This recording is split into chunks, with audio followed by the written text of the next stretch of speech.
Selamat malam, sahabat semua. Saya minta cek sound dulu sebelum kita mulai. Tolong jempolnya, apakah suara ini kerasan atau kayak tadi agak pecah gitu ya. Tolong dicek soundnya. Mohon jempolnya untuk soundnya. Kalau kurang keras saya pakai mic. Kalau kurang terang saya akan kasih lampu lagi. Sahabat semua, kita belum akan mulai, masih 1 menit lagi kita akan mulai. Kita mau cek suara dulu, apakah suara saya terlalu pelan atau sudah cukup keras dimanapun Anda berada. Oke sahabat semua, biasa saya sebelum kita mulai, kita pengen Anda mengabari dari mana sahabat.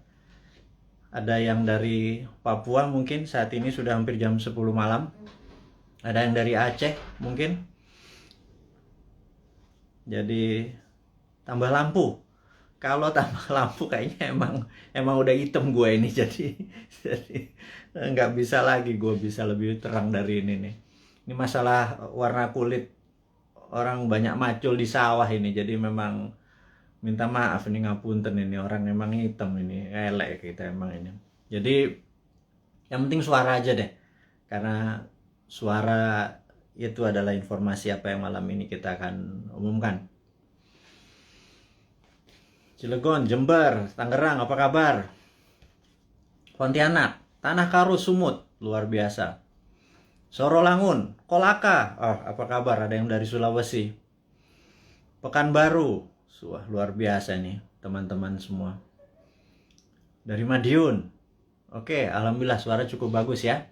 Dari Investor Santara, Jepara, gimana kabarnya? Oke, Bosman, kami butuh beras. Insya Allah nih, ini menarik nih. Jadi hari ini Bengkulu, Tasik, Madura, kita akan bicara banyak hal. Jadi sahabat semua, kita tahu bahwa di dalam Perang Dunia Kedua, negara Inggris waktu itu diserang sama Jerman, dan rakyat Inggris waktu itu sangat kebingungan, dan Raja Inggris diharapkan berpidato sementara dia adalah orang yang gagap gitu ya. Jadi itu filmnya menarik, ada ceritanya, dan momen itu menjadi momen of greatness di mana dia memaksa dirinya berpidato, mengarahkan bangsanya, memberi motivasi, dan akhirnya Inggris menang perang gitu ya. Nah, setahun yang lalu ketika terjadi lockdown pertama kali kita ya, tahun 2020, kita harapkan pejabat-pejabat nasional Indonesia ini memberikan arahan, memberikan masukan kepada rakyat dan bangsanya. Tetapi sayang sekali pejabat hanya memberikan sepotong-sepotong, instruksinya juga tidak jelas, alias menggunakan media-media saja, tidak berhadapan dengan rakyat. Dan kali ini pun sama, kali ini pun yang terjadi adalah di saat PPKM Mikro. Dan sekali lagi saya kadang-kadang nggak ngerti dengan ala bernegara yang menggunakan banyak singkatan-singkatan itu. Ada singkatan, ada istilah gitu ya. Ya sudah, kita ngikuti aja, toh dia yang berkuasa, toh old mind ini ada masanya ya berkuasa ya. Jadi mereka tidak memberikan instruksi. Jadi sebagai Presiden Negeri Sontoloyo, kita ini ya, kaum New Mind, kaum Sontoloyo ini kan, ya udah, kita aja lah, dari kita untuk kita saling mengingat, watawasobil hak, mengingatkan yang hak ya, dan mengingatkan ya dengan sabar lah. Kalau pada nggak percaya yang old mind itu, ya kita sabar-sabar aja, toh sabar suatu hari juga mereka tidak berkuasa gitu ya. Jadi yang penting kita selalu mendukung keutuhan NKRI bernegara. Jadi sebentar lagi kita akan memulai acaranya, di mana kita akan memberikan masukan mungkin kepada sahabat semua, memberikan informasi yang dibutuhkan. Dan sayang ya, kenapa kepala negara atau pejabat-pejabat tingginya di Indonesia saat ini tidak berhadapan dengan rakyatnya langsung, seperti halnya yang kita lakukan saat ini. Ya sudah, sekali lagi, Presiden Negeri Sontoloyo ini ya udah, kita turun tangan aja, kita saling mengingatkan sekali lagi. Dan tujuannya ini adalah kita semua memerlukan guidance, termasuk saya. Kita memerlukan arah, kita memerlukan visi misi yang sama, kita memerlukan collective dream atau mimpi yang sama gitu ya, di tempat tidur yang sama, mimpi yang sama. Ini penting sekali untuk kita menjadi negara yang berdaulat. Baik sahabat semua, kita akan mulai. Selamat malam, Assalamualaikum warahmatullahi wabarakatuh. Dimanapun sahabat berada saat ini di negeri tercinta, mulai dari Sabang sampai Merauke, kita selama beberapa saat ke depan kita akan memberikan banyak informasi-informasi yang mungkin sahabat butuhkan, begitu juga saya gitu ya.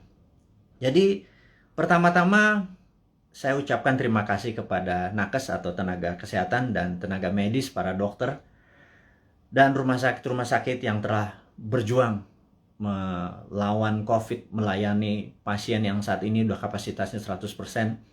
Dan siapapun yang saat ini terpapar dan lagi isolasi mandiri, semoga kesehatan dan kesembuhan dapat segera didapati sehingga imunitas tubuh kita terhadap virus menjadi sangat kuat.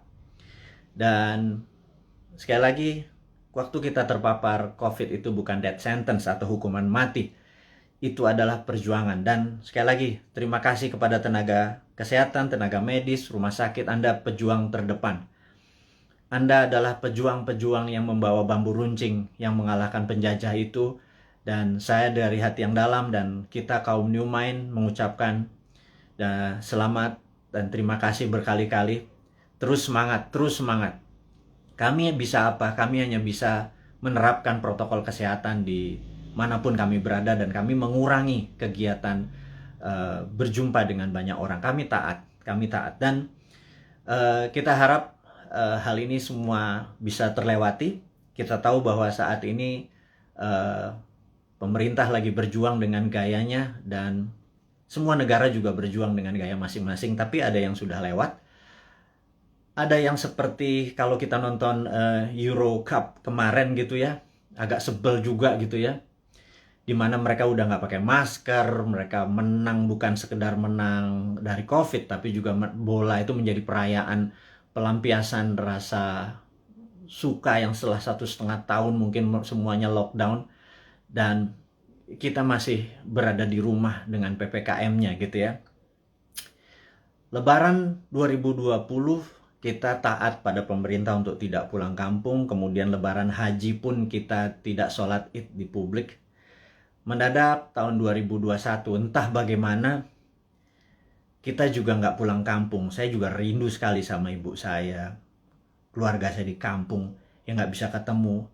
Dan kita taat. Kemudian lebaran haji ini pun kita nggak bisa keluar lagi. Dalam hati kita cuman berkata, kalau sampai tahun depan lebaran masih kita nggak bisa pulang kampung dan lebaran haji tahun depan kita tidak bisa berhaji, saya rasa ada masalah dengan bernegara kali ini. Udah kalian itu tidak menghadapi rakyat dengan langsung mengatakan apa yang terjadi, sudah kita tidak boleh berhaji, dan ada yang mengatakan nggak boleh berhaji masalah COVID. Rasanya enggak. Banyak yang mengatakan ini jangan-jangan masalah politik karena kita negaranya miring ke salah satu kekuatan politik dunia gitu ya, yaitu Tiongkok. Itu kita jujur-jujur aja. Kenapa sih kita nggak menjadi negara yang tidak harus miring ke kiri, nggak harus miring ke kanan, tapi semuanya kita rangkul gitu ya. Dan nyata, ngerangkulnya tuh nyata. Kalau sekarang kan agak miring ke salah satu, sehingga kita tahu Saudi adalah perpanjangannya tangan Amerika, di mana Amerika dengan petrodolarnya atau negara petrolnya Saudi dan negara Timur Tengah dikendalikan menjadi underlay-nya terbitnya dolar gitu ya. Berarti kan dia miringnya ke sana ya. Begitu kita nggak berhaji, jangan-jangan, sekali lagi jangan-jangan gitu ya. Ada yang bilang dana hajinya kepake infrastruktur. Saya pikir lah itu mah nggak tahu juga saya apa yang terjadi di atas sana. Tapi yang diterangkan gitu ya, jangan membangun narasi pakai buzzer. Buzzer sudahlah. Udah masa lalu buzzer itu. Saat ini di DM kami di Bosman ini banyak buzzer-buzzer yang minta maaf, yang saya pikir no no no, kamu nggak usah minta maaf sama saya karena banyak keluarganya terpapar COVID juga gitu. Ternyata keluarga buzzer itu tidak anti, tidak kebal COVID juga, terpapar juga, dan ada yang meninggal juga. Akhirnya kapok juga jadi buzzer, kirain waktu jadi buzzer mereka tidak terpapar gitu ya. Nah, jadi udahlah, kita buzzer yang berjumlah ribuan itu nggak usah dipakai lagi. Buzzer itu nggak usah membunuh karakter-karakter orang yang ingin memberi saran ke pemerintah. Jadi saya mengingatkan bahwa pemerintahnya Pak Harto ya, banyak Pak Harto mendapat tentangan dari mahasiswa di tahun misalnya 73 di Malari dan lain sebagainya, malapetaka 17 Januari dan lain sebagainya. Tapi apa yang Pak Harto lakukan, dia rangkul angkatan 66, 67, di angkatan 73, angkatan 80, semua dirangkul dan jadi menteri-menterinya dia. Ternyata mereka-mereka yang rebel terhadap pemerintahan dia waktu jadi menteri bagus semua gitu ya. Dan jadi saya sarankan, ini bukan saya ngarep jadi komisaris loh ya, bukan loh ya, nggak gitu-gitu amat gitu. Tapi kalau ada beda pendapat, coba didengarlah. Kita nih cinta tanah air kok gitu ya. Niat kita satu, niat kita bersatu gitu ya. Jadi janganlah dibangun narasi malah karakter kita dibunuh. Bahkan kemarin ada Anti Mardigu yang menyatakan kita pro komunis, cinta PKC, Partai Komunis Cina. Orang-orang nggak akan pernah impress dengan informasi seperti itu. Terus kita membangun bala muda, dianggap kita membangun pasukan kelima seperti Partai Komunis Indonesia dulu.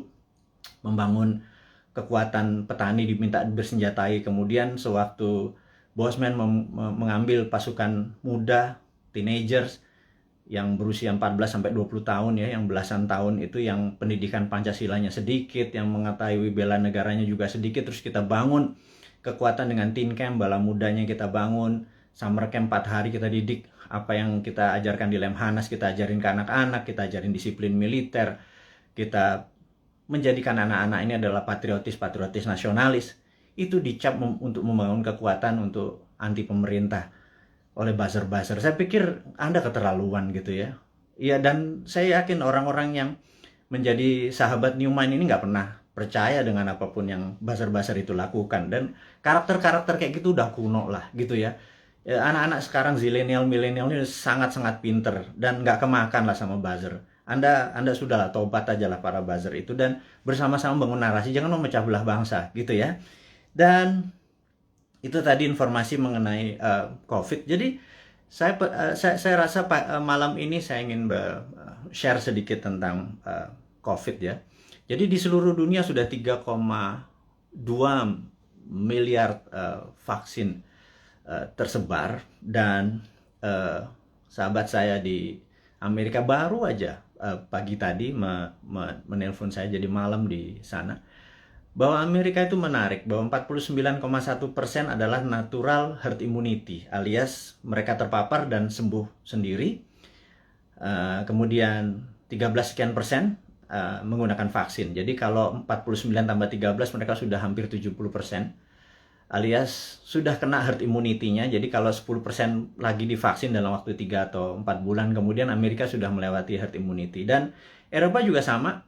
Saya pernah menceritakan di video narasi bahwa pemerintah Belanda menyatakan menggunakan herd immunity, jadi benar-benar dilepas warganya, dikasih vitamin, dan sistem rumah sakit dikuatin dan dilindungi mereka-mereka yang rentan, ada komorbid dan usia tua. Dan terbukti bahwa sekarang negara-negara Eropa bahwa 40% menggunakan natural herd immunity, yang 20-30% pakai vaksin. Jadi vaksin minoritas, mayoritas adalah menggunakan herd immunity.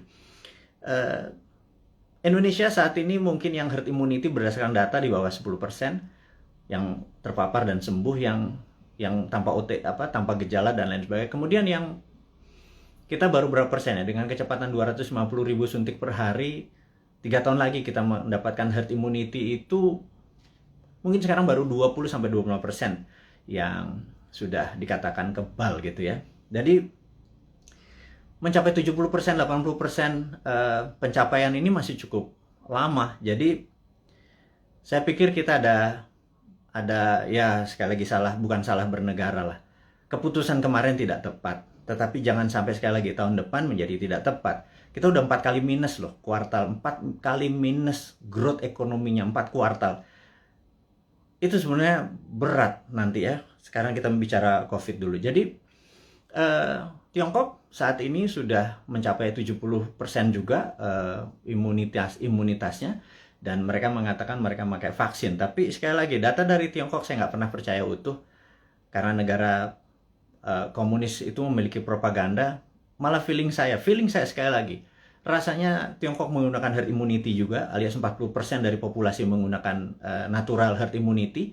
Mereka terpapar dan mereka sembuh, dikasih vitamin dan dikasih sarana kesehatan. Yang 30% atau 40% baru pakai vaksin, sisanya vaksinnya diekspor ke luar negeri. Jadi jangan-jangan Tiongkok sendiri pakai herd immunity natural gitu ya. Dan sementara kita pakai herd immunity vaksin gitu ya. Semuanya benar. Saya tidak anti vaksin. Saya sangat mendukung vaksin. Vaksin terbukti mengurangi tingkat fatality atau tingkat kematian. Jadi divaksin itu penting. Tetapi lebih penting lagi kalau herd immunity natural, kekuatannya natural alami gitu ya. Nah, vitaminnya multivitamin biasa, B kompleks, B12, vitamin C, vitamin D plus matahari, olahraga, makan sehat, dan lain sebagainya. Itu adalah basic untuk meningkatkan imunitas, dan kemudian mineral-mineral dan lain sebagainya.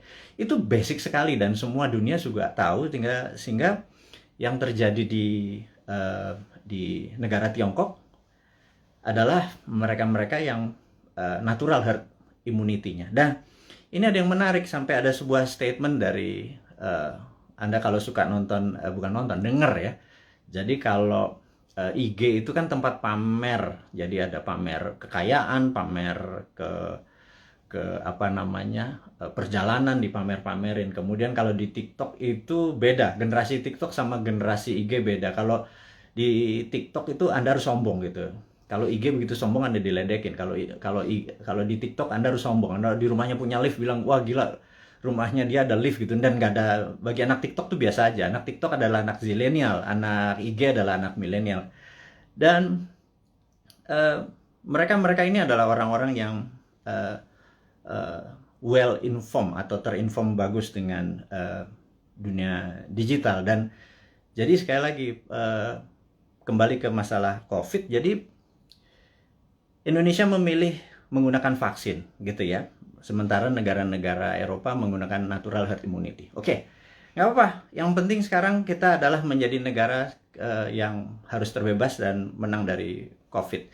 Dan saya sangat menyarankan, ini yang saya sangat menyarankan nih, kan kita kan presiden, negara kita adalah Republik Sontoloyo. Jadi Republik Indonesia terkadang kita menyebutnya negara tetangga gitu ya. Jadi kita mengingatkan kepada pejabat saat ini, mbok jangan pakai apa-apa import gitu ya. Satu, masalah COVID ini adalah masalah import gitu ya, dari luar. Kemudian PCR dan antigennya import. Kemudian alat-alat kesehatannya import. Kemudian masker dan protection disinfektan segala macam mayoritas tuh import gitu ya. Kalau ada gelombang ketiga lagi, mudah-mudahan jangan. Masa kita impor terus ya, flight capital, ya miskin lah bernegara ini. Sudah sistem bernegaranya saat ini keuangannya cuma 44% uang beredar dari GDP nasional. Bisa dibayangin Singapura 120% uang beredar dari GDP nasionalnya. Korea Selatan, Jepang.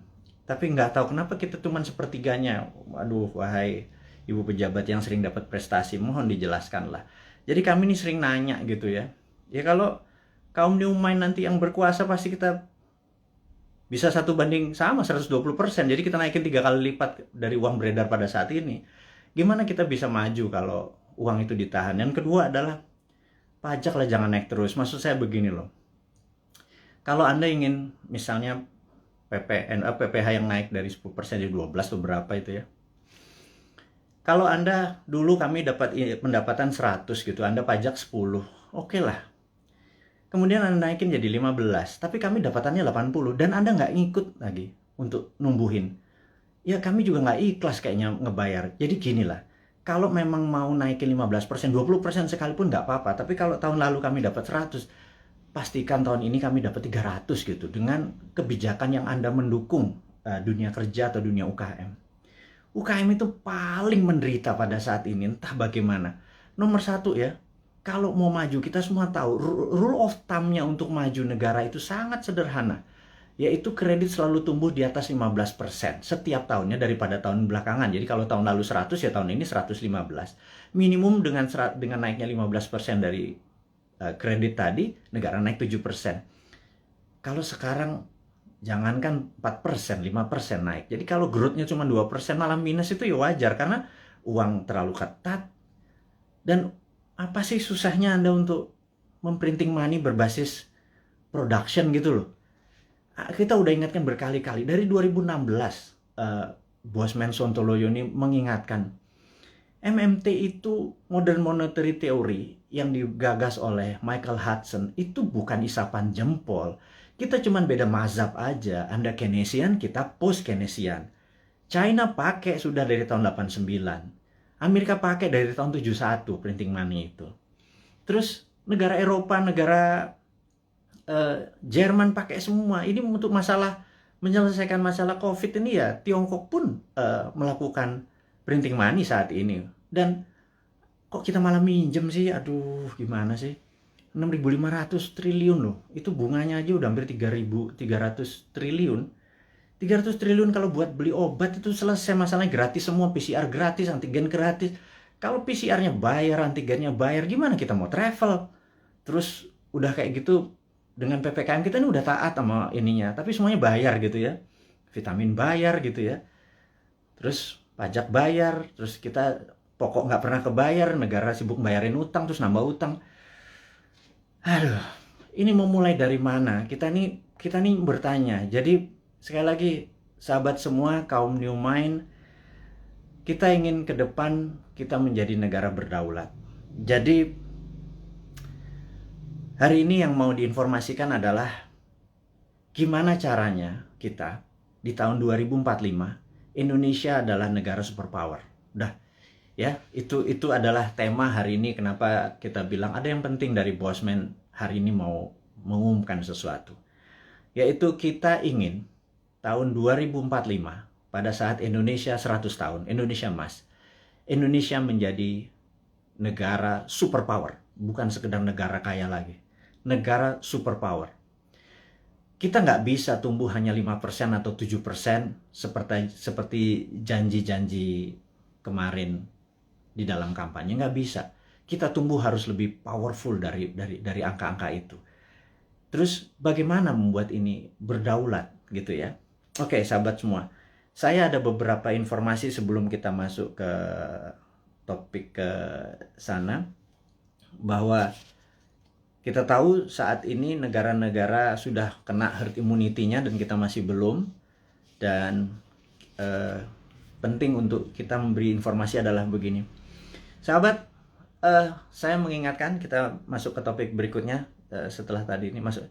Jadi beberapa kali kita kalau naikin informasi di IG, toto bisa hilang gitu ya. Kemudian di sosmed yang lain seperti YouTube, channel kita sering di warning, sering diperingati dan hilang. Di Facebook, jadi kita udah berapa kali hilang, terus 7 kali kita diperingati Facebook, IG, Twitter kita hilang, terus YouTube kita pernah hilang gitu ya. Dan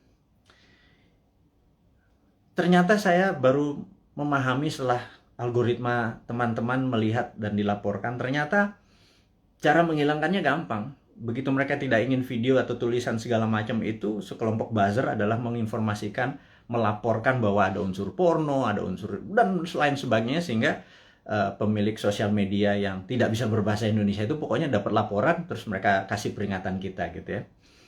Agaknya ide-ide kita ini sudah mulai menakutkan baik globalis di internasional ataupun pemikiran bernegara. Padahal kita tidak berniat untuk revolusi, berkudeta.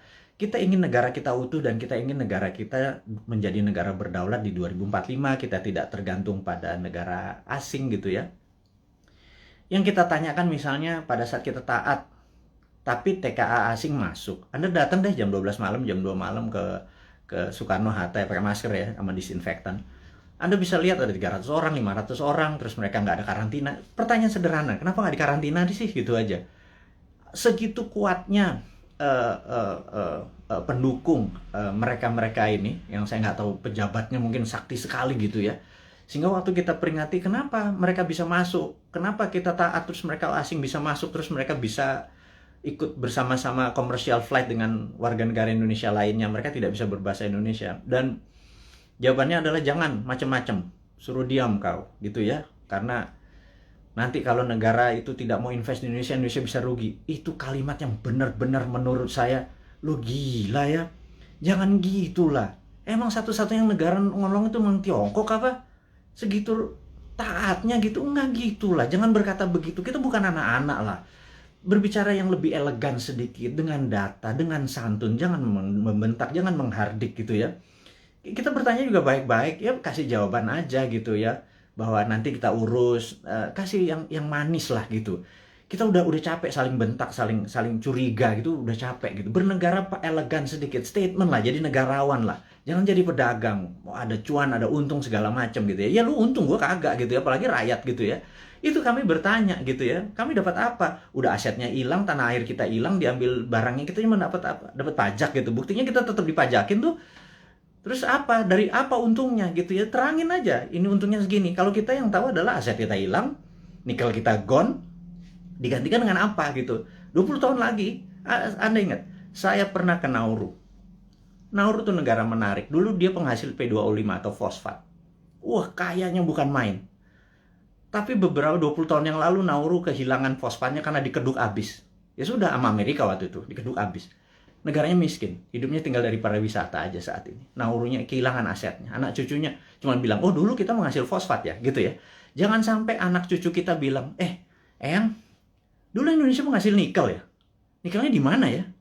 Tahu, kita dapat apa waktu nikel itu dijual? Nggak dapat apa-apa, kita dapat virus, gitu ya. Hal itu kan susah kalau kita dijawab sama cucu cicit kita bertanya hal-hal seperti begitu gitu. Jadi kita tanya balik, kalau memang hanya didapat nikel itu kalau bisa atau produk-produk alam itu sumber daya alam. Kalau kita percaya MMT, Modern Monetary Theory, maka sumber daya alam itu bukan sebagai alat komoditi atau alat dagang, tetapi sebagai alat tawar. Jadi keuntungannya itu bukan hanya dari jualan, tetapi ada benefit lagi. Jadi di atas financial benefit, sekali lagi, di atas Anda para pejabat sekarang tuh apa-apa kan financial benefit. Kita dapat untung, dapat untung. Selalu untung dan cuan gitu ya. Cara bernegara segitu kesannya kayak anak TK gitu ya. Karena kalau cara bernegara di atas keuntungan materi, itu ada namanya humanitarian benefit, keuntungan atas nama kemanusiaan. Terus ada namanya nasionalis, keuntungan untuk negara gitu ya. Bukan hanya keuntungan sekedar dari pajak, dari dagang, dari selisih jual beli gitu ya. Tapi humanitarian, atas kemanusiaannya. Anak cucu kita masih benefit gitu ya. Nah, kalau kita pakai SWF, Sovereign Wealth Fund, itu asetnya masih di situ. Nikel kita masih di situ. Nah, kita mendapatkan funding dari situ untuk membangun sektor yang lain. Jadi, dana yang masuk itu untuk membangun apa? Kok kita masih ngutang? Saya bingung sekali, BUMN rugi, kita masih ngutang, aset kita hilang. Kami hanya bertanya loh ya, ini bukan ngomong terus yang dihardik lagi gitu ya. Ini hanya bertanya. Kami ini gelisah, Pak. Kami ini ingin menjadi negara berdaulat. Dan kami ingin terbuka lah. Karena itu, karena kalian tidak berbicara selama PPKM ini, ya sudahlah. Kami aja lah yang muda-muda ini, yang punya ide new mind ini yang berbicara. Terus oposisi juga nggak bicara juga. Kalaupun mereka bicara juga nggak ada solusinya. Beda kalau new mind itu selain berbicara, mengkritik, ada solusi-solusinya. Itulah membuktikan bahwa kita ini NKRI garis lucu. Bukan garis lurus lagi gitu. Di atas lurus itu lucu gitu ya. Karena semuanya jadi seru, jadi lucu, jadi fun gitu. Baik. Jadi mengingat video-video kita, informasi-informasi kita tuh sering ada caranya untuk tidak bisa beredar gitu ya. Jadi toto di atas 21 tahun sehingga untuk video ini ditonton harus masukin password, harus masukin identitas yang lain sehingga tidak beredar kencang. Jadi gini deh. Sahabat semua, saya dengan ini menyatakan Anda boleh upload seluruh video Bosman. Masuk ke video Anda, masuk ke YouTube channel Anda, masuk ke sosial media Anda. Kalau Anda dapat AdSense, dapat uang dari iklan yang masuk, ambillah semua itu untuk Anda. Saya tahu ada sekarang ini udah puluhan saat ini yang menggunakan video-video Bosman masuk ke video mereka. Nggak masalah. Jadi bukannya kita bilang, lu pakai nama gue, pakai produk gue. Nggak ada. Karena di sini bukan uang yang kita harapkan dari kepentingan-kepentingan video-video tadi. Video tadi adalah untuk kesadaran bernegara. Jadi saat ini video Bosman hanya ditonton 1 juta viewer per hari.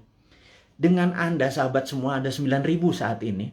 Kalau Anda share atau upload satu aja, apalagi semuanya ya, ada 600, sudah hampir 600 itu. Dan Anda dapat financial benefit. Saya tahu, banyak sekali ada yang pernah lapor ke saya, terima kasih Pak, saya dapat 17 juta komisi fee dari AdSense YouTube bulan ini dari video-video Bapak. Saya bilang, ambil lah, saya bilang kayak gitu. Itu Anda semua bisa benefit dari itu semua. Tapi poinnya adalah, jika suatu hari YouTube channelnya Bosman dan itu Bosman di drop atau di block atau di take down atau diapain lah, terserah. Misi-misi kita tetap tercapai. Sekali lagi, ini bukan masalah uang. Ini adalah masalah bagaimana mengedukasi supaya tahun 2024, pada saat old mind ini sudah di masa ujung pemerintahannya, kita bisa, ide kita diterima. Bosman bukan mau jadi presiden, gue mau jadi lord. Jadi, nggak ada cita-cita untuk, yang penting idenya. Ganti semua ide tua itu semua. Mosok kalau si A yang jadi tetap pakai IMF, si B yang jadi tetap pakai obornya Cina.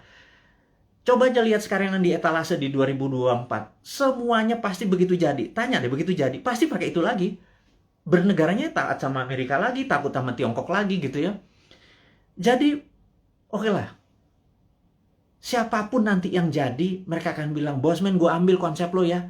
Karena ini membuat Indonesia berdaulat. Apa jawaban saya? Ambil, Jo. Gitu ya, kalau kita Manado nih. Ambil lah, kita bilang gitu. Nggak masalah, karena ide kita, yang penting ide kita diterima. Nomor 1 kan MMT, Modern Monetary Theory, itu adalah printing money.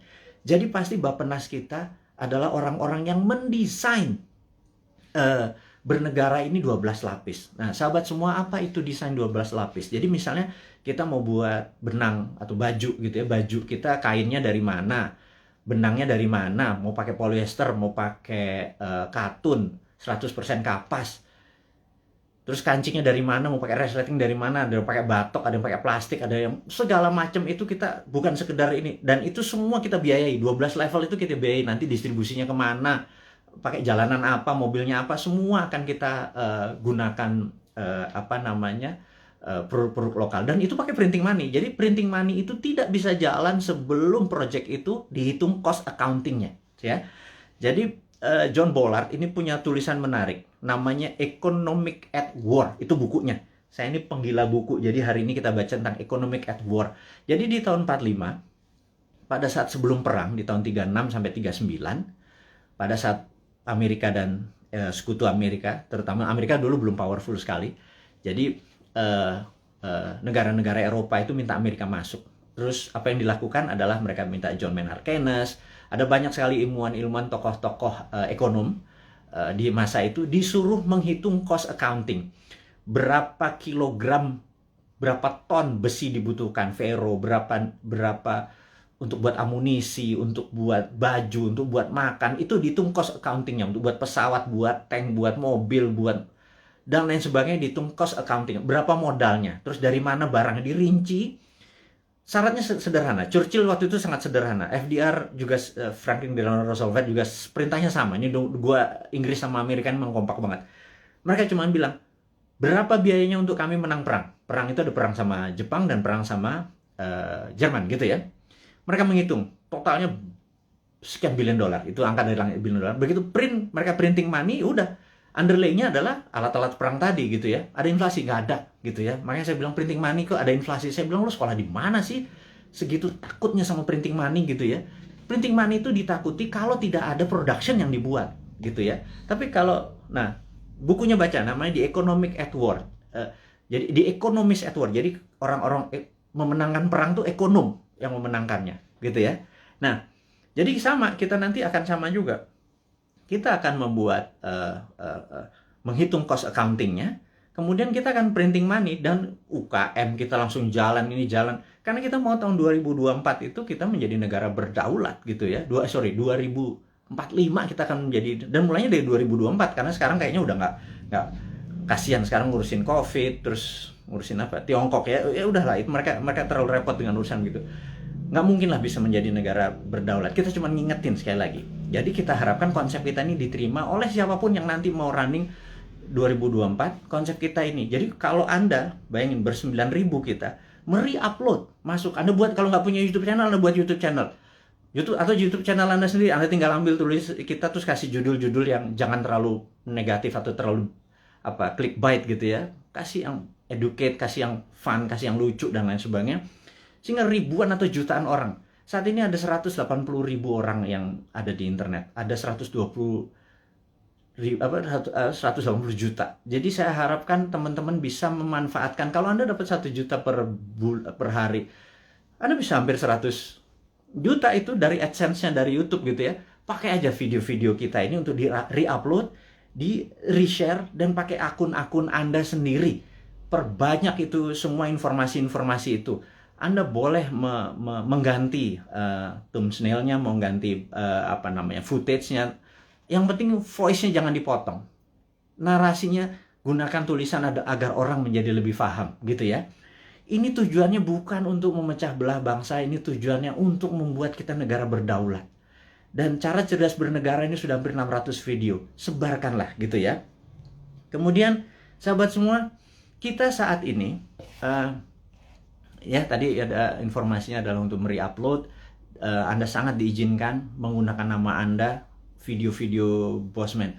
Saya harapkan ada 9.000 sahabat ini punya 9.000 akun yang masing-masing taruh semua videonya Bosman, dan Anda dapat faedah yang sama. Sekali lagi, kita baru mencapai mungkin 1% dari populasi. Bayangin dari 180 juta orang yang punya akun di sosial media atau internet, menggunakan internet ini, baru 1 juta yang kita capai. Masih kecil sekali. Gimana cara 100 juta bisa menonton video ini? Dan kalau 100 juta bisa menonton video ini melalui Anda punya channel, ya Anda yang dapat duitnya loh. Bicara itu aja dulu. Di masa pandemi seperti begini susah bergerak, ya udahlah, YouTube channelnya Anda aktifkan gitu ya. Mudah-mudahan jadi faedah ini bersama. Dan saya mengingatkan bahwa saat ini kita tahu bahwa kita berperang, dunia saat ini berperang. Contohnya lagi, bisa dibayangkan bahwa di dunia yang perang dunia pertama, yaitu tahun 1914 sampai 1918, 4 tahun. Itu perang dunia 1. Kemudian perang dunia kedua 40 sampai 45, 5 tahun. Dan kita tahu 2016 waktu Trump menyatakan menjadi presiden, 2017 Trump declare war ke Tiongkok. Tapi bukan world war, bukan perang dunia, tetapi adalah economic warfare dengan salah satu strateginya menggunakan trade war, perang dagang. Itu terjadi, dan begitu itu terjadi maka di tahun 2017 sahabat semua ingat, kita mengingatkan dengan waktu itu belum pakai YouTube. Di 2019 kita mengingatkan bahwa everything start with the economic warfare, diakhiri dengan military war gitu ya. Dan di tahun 2020 untuk menjatuhkan Trump, globalis dan Demokrat Amerika menggunakan tool yang namanya biological warfare, yang namanya COVID, untuk menyerang Amerika. Dan pada saat itu yang disarankan oleh mereka menggunakan masker. Tapi Trump punya analisa sendiri bahwa kalau peristiwa dari Spanish flu itu ada 3 gelombang. Jadi gelombang pertama tertinggi, kedua agak rendah, ketiga terendah. Tapi virus pertama itu paling lemah, kemudian agak kuat, terakhir yang paling kuat gitu ya. Nah, jadi pada saat terlemah ini semua orang terpapar aja supaya tingkat herd immunity-nya tercapai. Dan yang terjadi oleh Trump dilakukan adalah dibebasin aja, toh mereka punya operating sistem dari kesehatannya terbaik di dunia. Dan ternyata terbukti sekarang 49%, 49,1% di Amerika menggunakan herd immunity natural. Dan ini adalah, ya tapi sekali lagi Trump kalah dengan 4 negara bagian yang dalam tanda petik dicurangin katanya. Tapi itu negara Amerika, bukan negara kita. Tapi dia adalah salah satu polisi dunia yang berkepanjangan. Ternyata Biden ini mengambil konsepnya Trump untuk masih berperang juga dengan Tiongkok. Jadi, dan itu adalah perang dunia negara. Kita nggak ikut-ikutan. Tetapi kita di dunia ini perang dengan makhluk yang tidak kelihatan, yang namanya virus corona atau COVID gitu ya.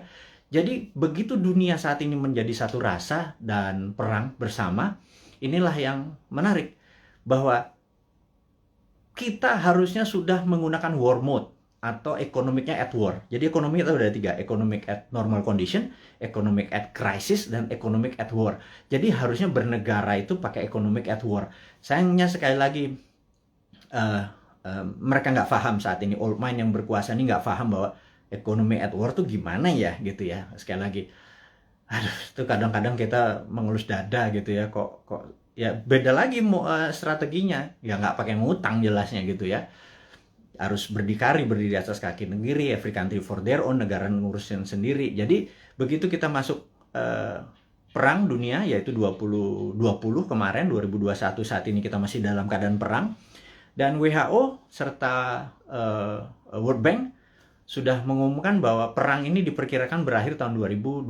Jadi perang ini masih panjang, sahabat semua. Perang ini kan perang besar itu kan ada battle perang, pertempuran kecil gitu ya. Ini masih banyak di Jawa sekarang, di Bali itu masih ada pertempuran kecil. Dan kita harus memenangkan pertempuran itu untuk memenangkan peperangan. Jadi bayangin kalau kita baru selesai tahun 2025. Jadi baru sebagian yang tahun 2022 lepas sebagian, 2023 lepas sebagian, dan lain sebagainya. Nah, kalau melihat kayak gini, mood-nya atau apa ya, cara bernegara saat ini tidak juga memahami ini World War III, perang dunia ketiga. Karena perang benar, semua negara perang kok masih nggak declare juga sebagai perang dunia. Ini akan berbahaya bernegaranya. Jadi ya udah, kita sebagai kaum Sontoloyo mengingatkan kaum New Mind ini, Presiden Republik Sontoloyo mengingatkan kaum New Mind, sahabat semua, ini adalah war mode gitu ya. Sahabat semua, ini adalah World War III. Sahabat semua, kita harus kompak. Sahabat semua, kita harus membangun kekuatan bersama gitu ya. Sahabat semua, kita nggak usah bergantung pada negara lain, kita bergantung pada kekuatan tanah air sendiri. Nah, gimana cara bergantung pada tanah air sendiri nih? Nah, ini informasi berikutnya mau diumumkan. Jadi sahabat semua, kalau Anda punya UKM, sekali lagi, Anda punya UKM, Anda perlu dana. Saat ini di Santara ada sekitar 2 triliun dana dengan 280 ribu investor receh. Ya, sederhana ya, 280 investor itu anggap masing-masing naruh 10 juta rupiah aja untuk invest di portfolio keuangannya, mau invest di UKM Anda. Jadi kalau 10 juta dikali 280 itu 2,8 triliun. Jadi ada 2 triliun. Sahabat semua, kalau Anda punya UKM, Anda perlu dana. Anda lihat di IG, di wall IG, maka di situ udah ada informasi, kirimkan Anda punya, ada 7 persyaratan, Anda perlu uang berapa, apa yang Anda butuhkan, bisnis Anda seperti apa, dan lain sebagainya, dan kita akan review di 280 ribu. Dan bagi Anda yang saat ini bingung mau ngapain, bisnis baru kan susah, tapi kalau Anda punya uang, Anda join sebagai investor untuk membantu UKM. Jadi Santara adalah penghulu untuk menghubungkan si cowoknya adalah si investor, si ceweknya adalah si UKM. Dan saat ini Santara adalah perusahaan terbesar dan nomor 1 leading di perusahaan urun dana ECF, Equity Crowdfunding, dan ini adalah kontribusi dan itu adalah kontribusi dari komunitas kita New Mind ini untuk membangun ekonomi Indonesia. Itu base-nya MMT. MMT kita kan pro pada UKM, pro pada bottom of pyramid. Jadi bukan yang piramid di atas, kita pro pada bottom of pyramid. Ini membuktikan bahwa kita bukan cuma konsep doang. Beginilah cara kita bergandengan tangan. Jadi tadi ya, nomor 1 kita re-upload, kemudian re-share apa yang kita punya informasi. Kedua adalah yuk gandengan tangan untuk membangun UKM. Karena UKM ini yang kuat terhadap masalah krisis ekonomi. Inilah yang membuat Indonesia nanti take off di 2045 adalah kekuatan UKM yang 40-50 juta itu. Tapi UKM itu mungkin kita bagi 3, ada kecil, mikro, kecil, dan menengah. Saat ini mungkin kita yang menengah dulu ya, ngapunten. Jadi kita belum bisa menolong yang mikro gitu ya, yang juga yang kecil gitu. Kita yang menengah dulu. Pelan-pelan. Tangan cuma 2. Organisasi kita masih muda gitu ya, baru 3 tahun. Tapi sahabat semualah yang bisa membuat kita bisa menolong menengah, kecil, dan nanti yang ke mikronya gitu ya. Makanya yuk gandengan tangan, kita invest di UKM. Kemudian ada lagi yang kami mau umumkan, sekali lagi. Teman-teman, bagi mereka yang saat ini ada kondisinya kita tahu nggak stabil ke depannya, tidak ada yang terbaik daripada uang Anda ditaruh di gold atau di emas gitu ya. Jadi daripada, dan emas itu kalau pakai fisik kan bisa bermasalah. Sebentar lagi Dinaran akan menerbitkan ATM Gold. Jadi Anda bisa buka rekening, beli emasnya. Anda bisa ambil kapan saja karena ATM Gold ini kita akan ada di kantor kita, kemudian akan ada di semua mall di Jakarta dulu, dan habis itu nanti ada di semua lokasi. Kita ingin lakukan itu segera. Jadi ini semua adalah untuk bakti kita, gimana caranya kita bergandengan tangan ke depan untuk menjadi negara yang powerful. Sahabat semua, sekali lagi saya mau mereview apa yang kita dapat hari ini adalah negara dalam keadaan perang, dunia dalam keadaan perang. Saya sarankan Anda untuk melakukan hal yang sangat penting yang namanya survival mode. Anda harus survive, Anda harus sehat, Anda harus semangat, Anda terus bersatu, Anda terus berjuang mengalahkan masalah ekonomi, masalah kesehatan. Kita bergandengan tangan, kurangi gerak. Jadi pada saat ada masalah dengan keuangan, yuk kita bergandengan tangan dengan Santara. Yuk nabung di Dinaran. Dan jangan banyak gerak dulu. Sabar. Jadi kita momen ini adalah segalanya. Jadi survival mode. Jadi saat ini ikuti aturan pemerintah untuk PPKM, stay healthy. Teman-teman semua, di akhir informasi hari ini kita ucapkan sehat selalu, semangat selalu, bersatu selalu. Gunakan seluruh kekuatan Anda untuk membangun Indonesia, terus berprasangka baik, terus kompak, dan percayalah Indonesia akan menjadi negara berdaulat di tahun 2024 mulainya, dan di 2045 Indonesia akan menjadi negara superpower. Dari saya, selamat menikmati hari Minggu. Sukses buat Anda semua. Wassalamualaikum warahmatullahi wabarakatuh.